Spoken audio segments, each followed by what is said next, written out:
Hi, everybody. Thank you for joining us. Thank you for joining Jennifer Strauss and Associates in our 2019 webinar Wednesday series. We are coming to you live from downtown Washington, D.C. Our webinars are every Wednesday, and you can find the upcoming schedule on our website.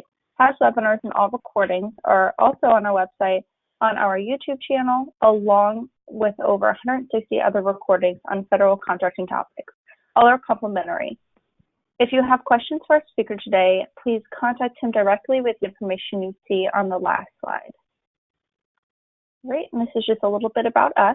We are a Washington, D.C. based firm and provide services for federal contractors. This ranges from market analysis reports to proposal writing and also post-award compliance. More information is on our website, so please visit us. And we do offer advertising. Please contact me with the information you see on your screen if you have any questions. And our webinar today is sponsored by AccuTrack, and here's the short message from them. AccuTrack Consulting and Accounting Services is an 8A WOSB CPA firm committed to supporting entities to sustain growth in government contracting. Our outstanding DCAA accounting solutions reduce audit risk, improve cash flows, and give you peace of mind. Contact us today to learn how we can enhance your DCAA accounting efforts. All right, so we're going to go ahead and get started. Our speaker today is Jim Bender, and from DK Development Solutions. Thank you for joining us today, Jim. Oh, good morning, or good afternoon, I should say, to those in the Eastern time zone, and those further west, it's still good morning. So as you saw on that slide, I've been in the federal contracting biz a little over 20 years. And a good part of that as a senior executive with responsibility for business development.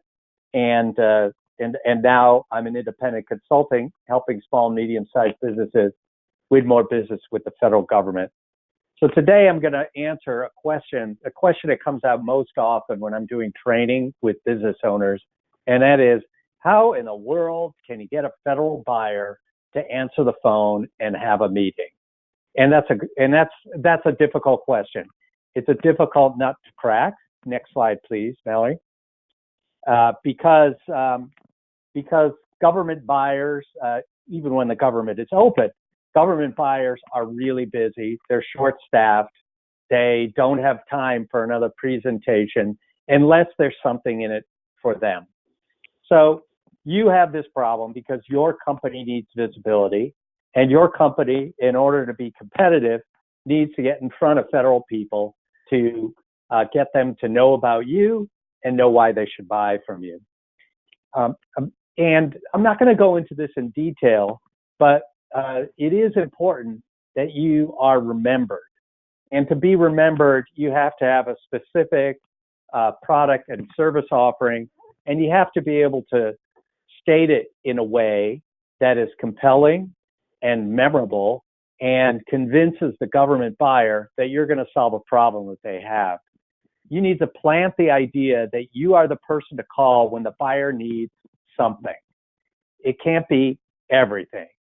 Too many, especially small businesses, are trying so hard to do everything under the sun. They've got to set aside, and they know they can win all kinds of business in all kinds of areas.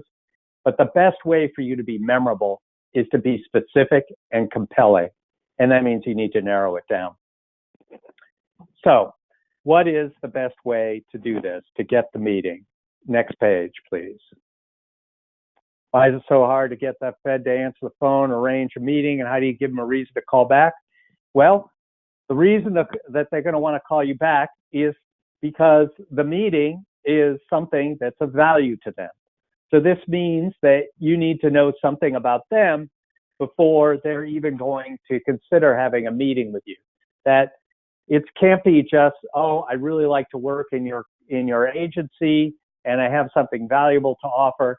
No, you got to know exactly what the challenges are of the agency, of this office, and of this person, and what's coming up, and why having a meeting with you, taking up some of their day, is going to help them. Next slide, please. So you need to do your homework. with and find out with the prospective customer what makes them tick.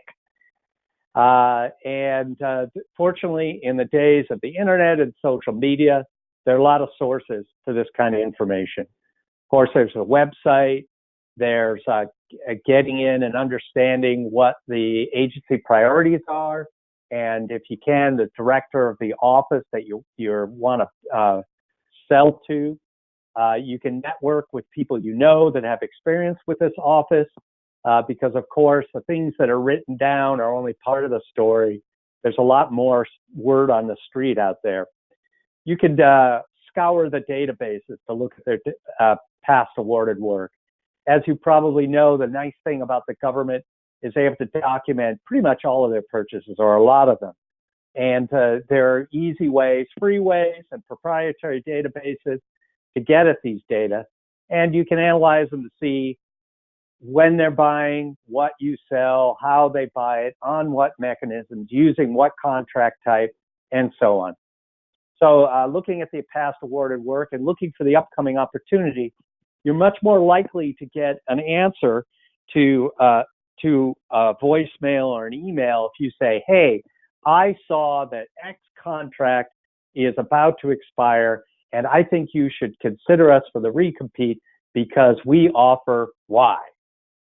So if it's a specifically about a specific known upcoming opportunity, that's more proximate to them and more likely to get the response that you want.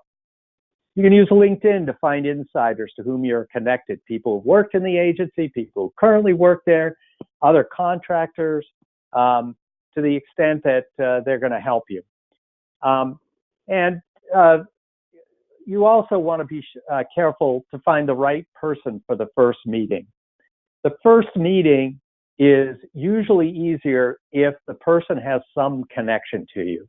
If through your LinkedIn research you can find out we went to the same school, or that we've worked together before, or they used to be at this agency and you work there, and you have some sort of connection.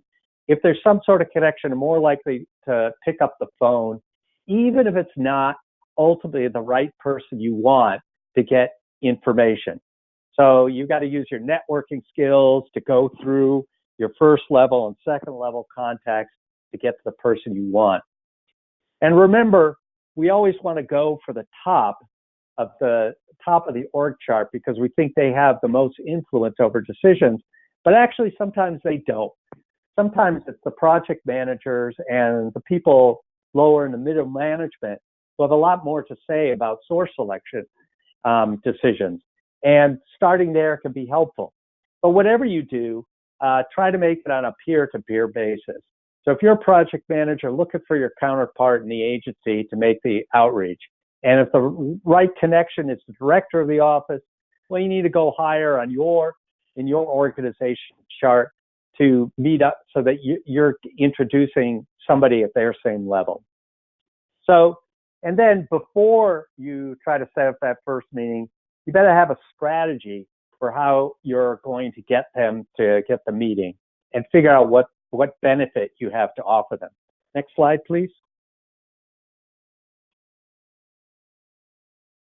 So some of the ways that you can help yourself before you even pick the phone, you just simply raise awareness of your company and their offering. Somebody is more likely, if they've just plain heard of you and heard something about you, even if it's just a matter of, oh yeah, I've heard of such company. Don't know what I think they do something at IT, rather than from a company they've never heard of.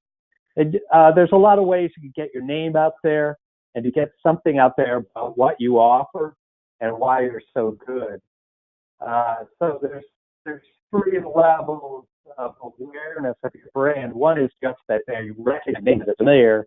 Second, that it's connected to something, a service or a product that may not have been. And third level is that they have a positive impression of it.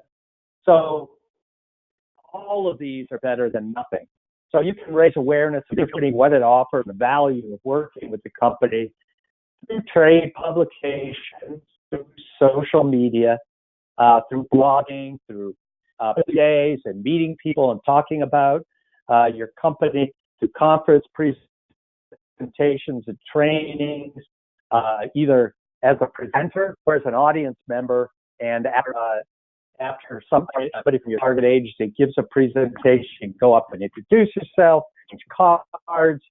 You know, it's a lot easier to get a meeting with somebody when they're not in the office and they're out in a venue where they expect you and they expect to make contacts.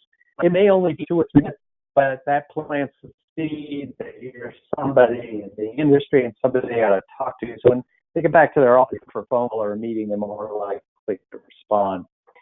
And then all those requests for information and sources sought. So many clients I've worked with, they say, "Oh man, this is coming out of this agency is great for us. We'd love to bid on it." Okay, the sources sought came out 9 months ago. We missed it. Well, you've got a problem. They're going to see proposal no matter how good it is. If it's your name before and you miss the sources sought, then you're going to just respond. There's more awareness there. So yeah, there's a lot of them. Yeah, they're a pain in the butt, but they're one way to get it. And after you submit it, you've got an opportunity. At least a contracting officer to ask for more information to effective people. Next slide, please.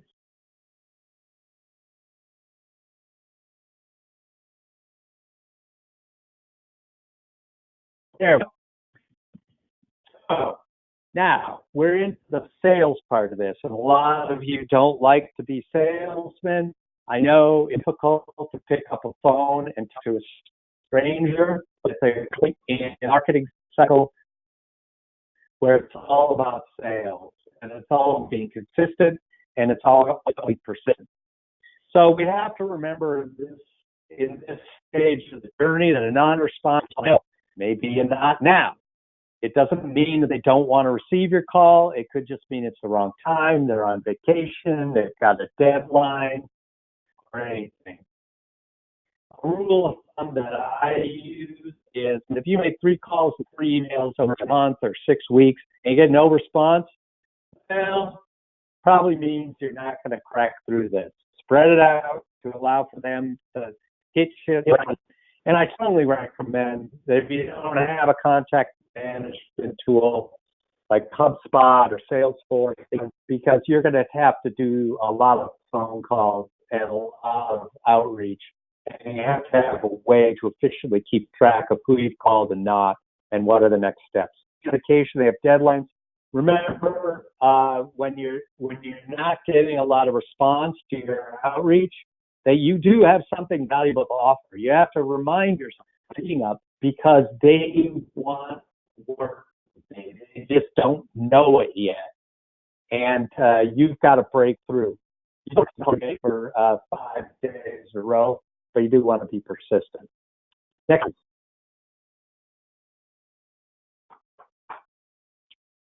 So what do you do when you finally have them on the phone?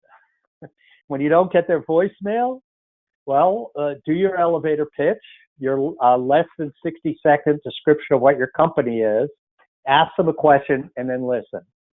When you have a buyer on the phone or a buyer contact or somebody in the agency, you want to listen because they have information you can't get anywhere else. And you want to figure out what are the problems they're having? What are the sort of things that you can help them with?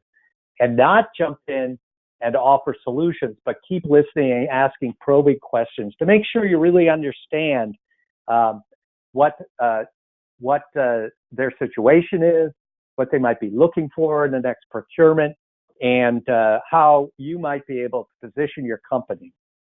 You need to find a way to establish a relationship, a camaraderie, if it's with a connection to a school or a past employer or a football team or your favorite food or Starbucks, any way to establish a connection and a relationship is helpful.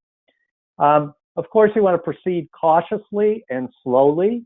You don't want to be too overly aggressive, especially on the first call. But you do want to see what you can find out about what their plans are for the opportunity you're interested in.